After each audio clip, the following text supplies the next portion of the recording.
You know what, fight fans? I was just reading something here, and Lennox Lewis is right. Now that I think about it, what he said, he specifically mentions Wladimir Klitschko. Um, I mean, he personally, to a certain degree, attacked Vladimir, but he was talking about just about any pros.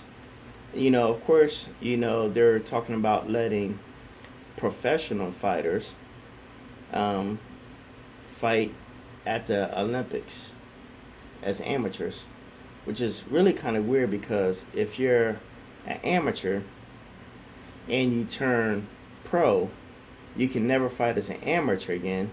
But now they're saying the only way you can fight as an amateur is if you fight in the Olympics only. Kind of oxymoron. That's kind of backwards. Anyway, the statement that Lennox Lewis made, and I sat there and I looked at it, I said, he's absolutely right. He said, Olympic boxing is built for amateurs and is the highest achievement you can get alongside being world amateur champion. Then all of a sudden you can have a scenario where someone like former world heavyweight champion Vladimir Klitschko, who won Olympic gold in Atlanta and has so much experience, could go up against a kid of 18 who has had just 10 fights.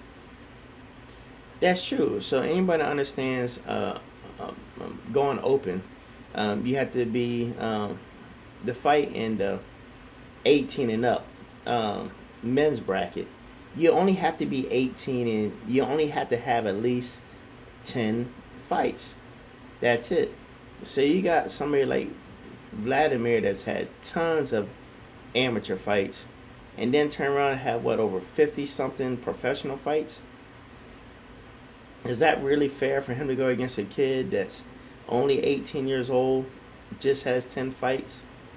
It's like being of the legal age limit. He made the limit. um that's just bad. So Lennox Lewis, I gotta admit, I agree with you. That is not a good idea. Once you turn pro, you should not be allowed to go back and fight in amateurs, specifically Olympic boxing, which is nothing but amateurs. So I absolutely agree with you. And Vladimir Klitschko, if you want to do this, you should be ashamed of yourself or any professional fighters. If I was going to make an exception to a rule, it would have to be a professional fighter that doesn't have, I'm going to say, no more than 10 professional fights or has not fought more than a 4-round fight. As if I was to make an exception to the rule. But y'all leave your thoughts, comments below. Let me know what you think. Do you agree with Lennox Lewis or not?